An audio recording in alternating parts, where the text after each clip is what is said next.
Hydrological Data Processing and Management System. Case Study, Upper Awash Sub-Basin Flow Data Processing for Koka. Reservoir Management.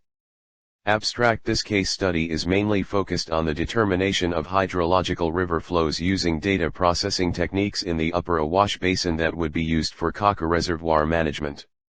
The geographically located of the basin is between 38056 E, 39017 E longitude and 8034 N, 9005 N latitude, which is about 70 square kilometers southeast of Addis Ababa in the Rift Valley. The main objectives of this case study are to determine seasonal river flows of Mojo, Awash at Hombole and Awash below Koka Dam Rivers and to analyze flow hydrographs for the management of Koka Reservoir.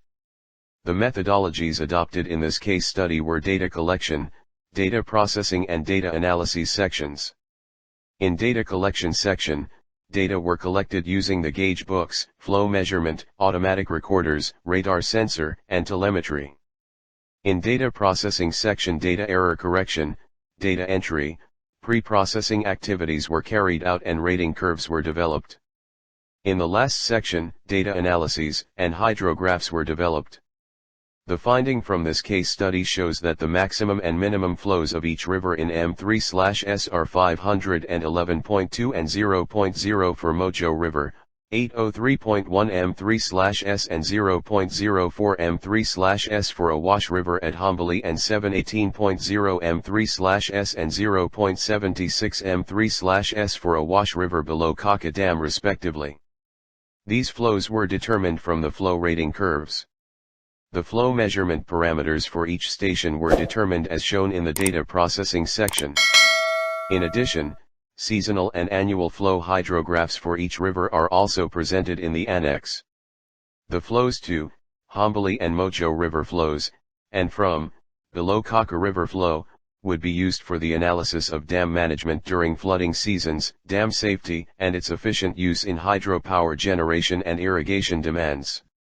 The flows were estimated both manually and using data software.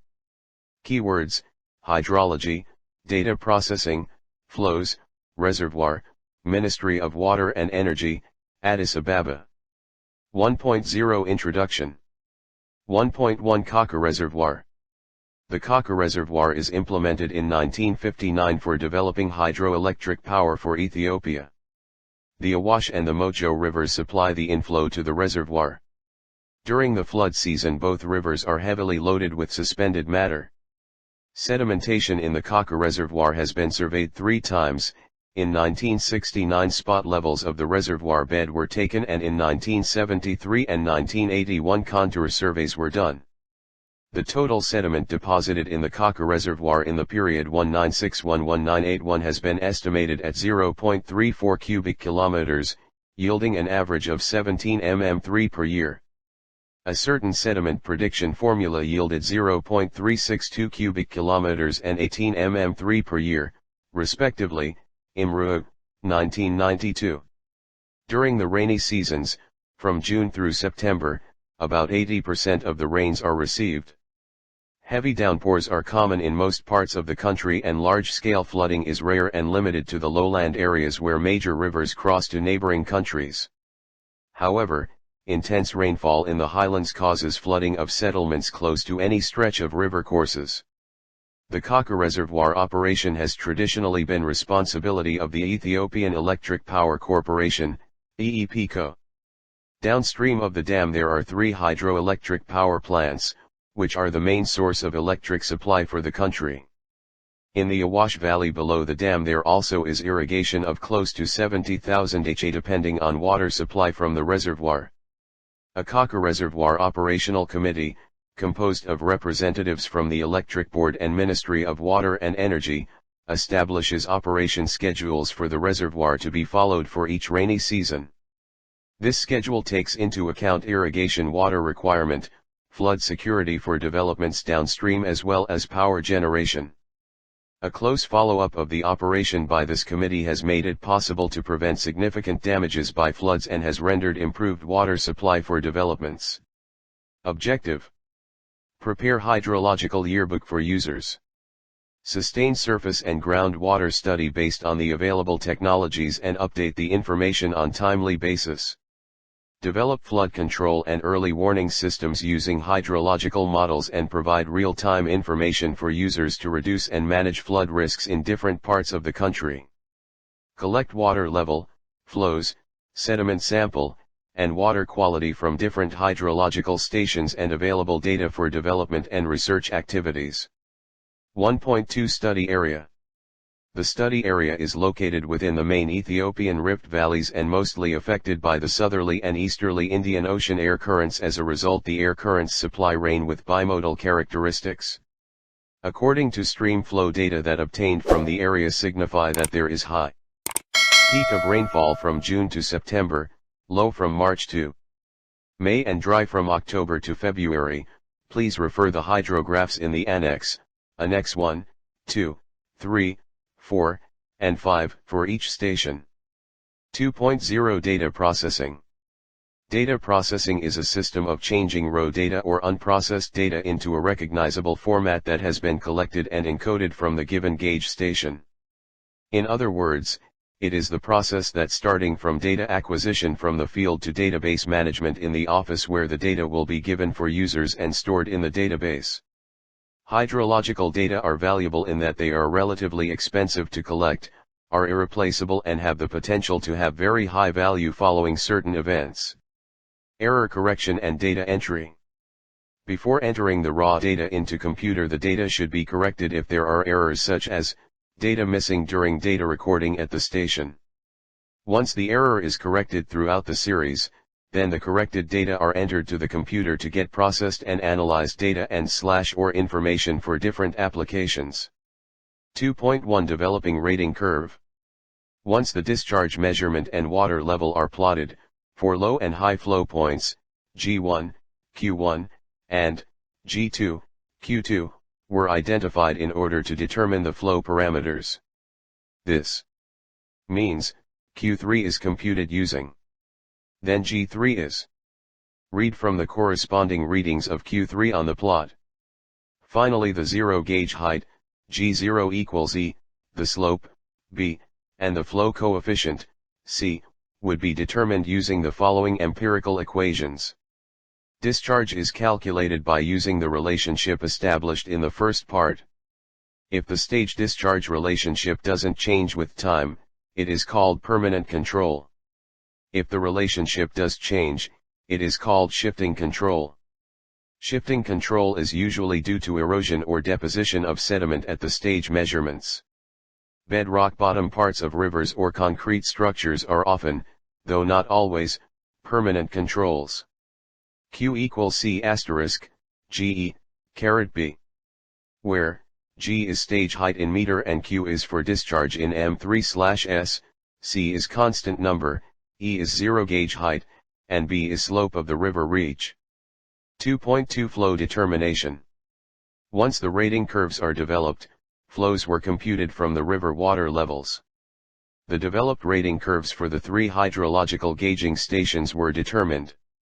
The nature of developed rating curve, which data points condense to the curve, is more accurate, while that has dispersed data points decrease its degree of accuracy.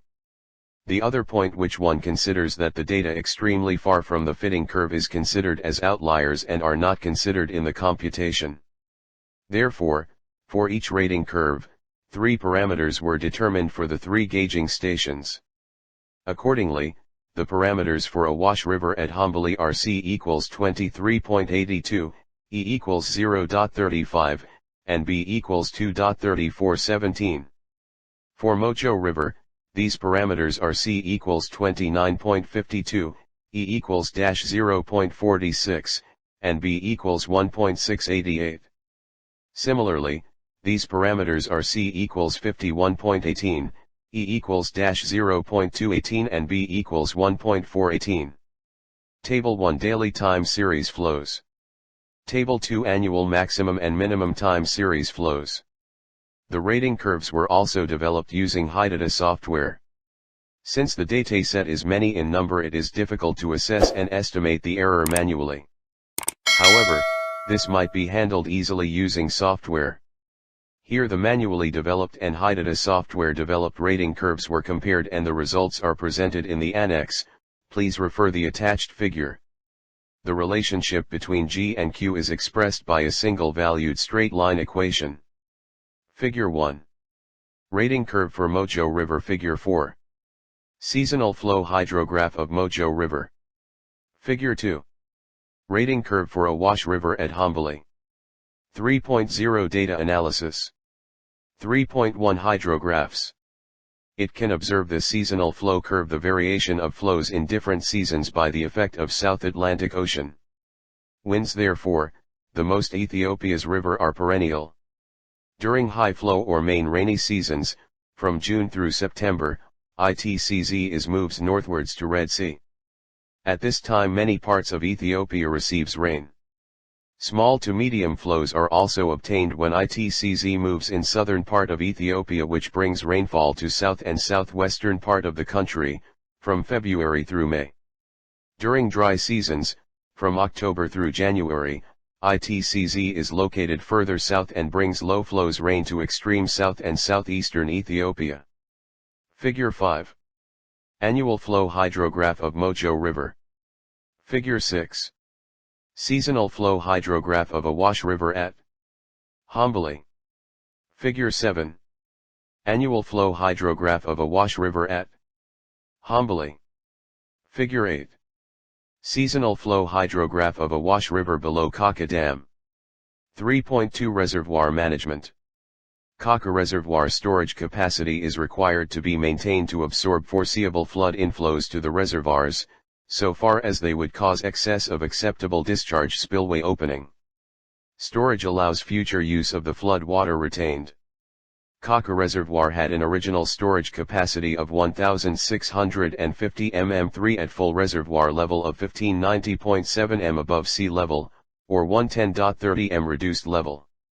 When the dam was made operational in 1960, the capacity of the reservoir at 100.4 m, minimum operating level, was 180 mm3. The mean rate of silt deposition in the reservoir is estimated at 13 to 20 mm3 per year, MOWR, 1999, which is in the order of 1,800 tons/km2/year. Using the original capacity of the reservoir and the mean annual inflow of Awash River upstream of Koka Dam, 29478 mm3 at Hombole Station, the trap efficiency is estimated at 78.38%.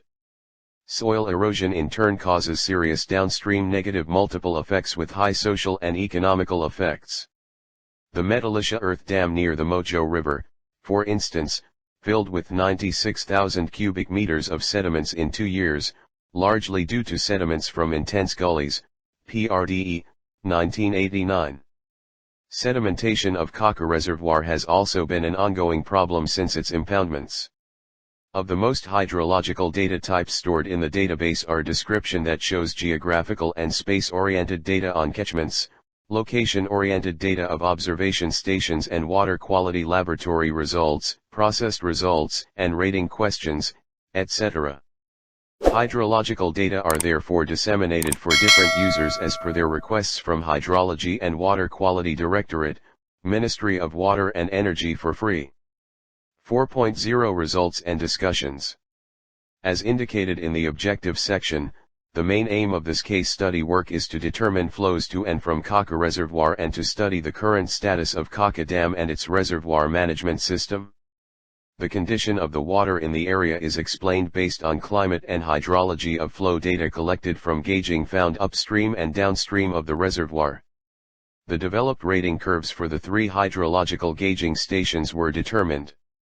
For each rating curve, 3 parameters were determined for the 3 gauging stations.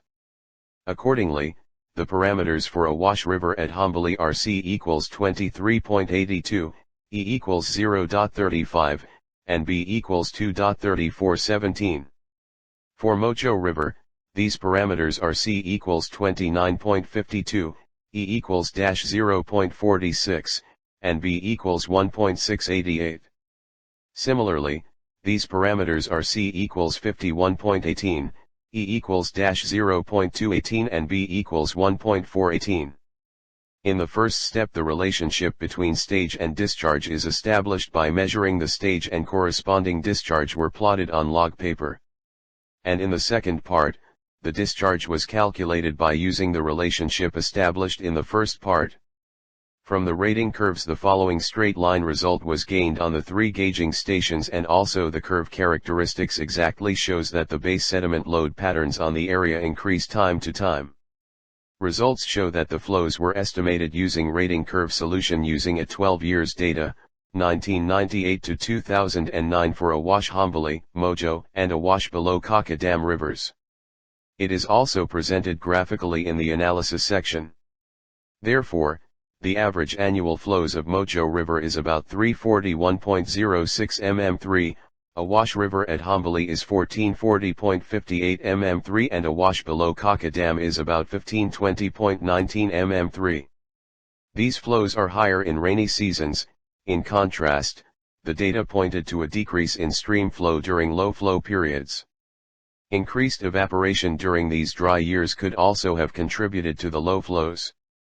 The seasonal flow hydrographs presented above shows high flows from June to September during rainy seasons, medium flow from February to May during small rainy seasons, and low flow from October to January during dry seasons. Estimates for soil erosion based on the sediment curve at Mojo gauging station and on an average sedimentation rating in Koka Reservoir are an order of magnitude higher at 15 to 25 tons/ha/year, MOWR, 2008. The fundamental causes of soil erosion in the study area are the severe impact of human activities, i.e. cultivation and grazing, on natural resources. This is due to the rapid increase in human and livestock population, which is greater than the carrying capacity of the natural resource. This has resulted in fast spread of gullies and an irreversible degradation of natural resource, MOWR, 2008. 5.0 Conclusions. The study area, the Upper Awash River Basin, covering 1,506 square kilometers, within the Ethiopian Rift Valley, is located between 8.5 n to 12 n. The Awash River Basin is divided into 4 major physiographic divisions: highland, central plain, rift floor, and escarpment. According to the result, the seasonal flows of each river were affected by seasonal rainfall distribution. This means, the flow was maximum during Kairam season and minimum during Bega season, whereas in the Belg season it is relatively medium. This shows that the seasonal flow variation of each river arise from the seasonal change of rainfall distribution characteristics of Ethiopia. The other point observed from the result was that the flows show continuous flows throughout the year like perennial rivers, even though its flows are very small in dry season. Acknowledgements. First of all, thanks to all members of Hydrology and Water Quality Directorate for making our stay in the Ministry of Water and Energy pleasant and blissful. We would like to thank our supervisor Surafel Mamo, ENG MSc, BSc, for his guidance, discussions, comments, and supports he gave us. Last but not the least, we would like to thank our families. They gave us spirit and effort to complete and make this case study productive with the blessing Almighty of God.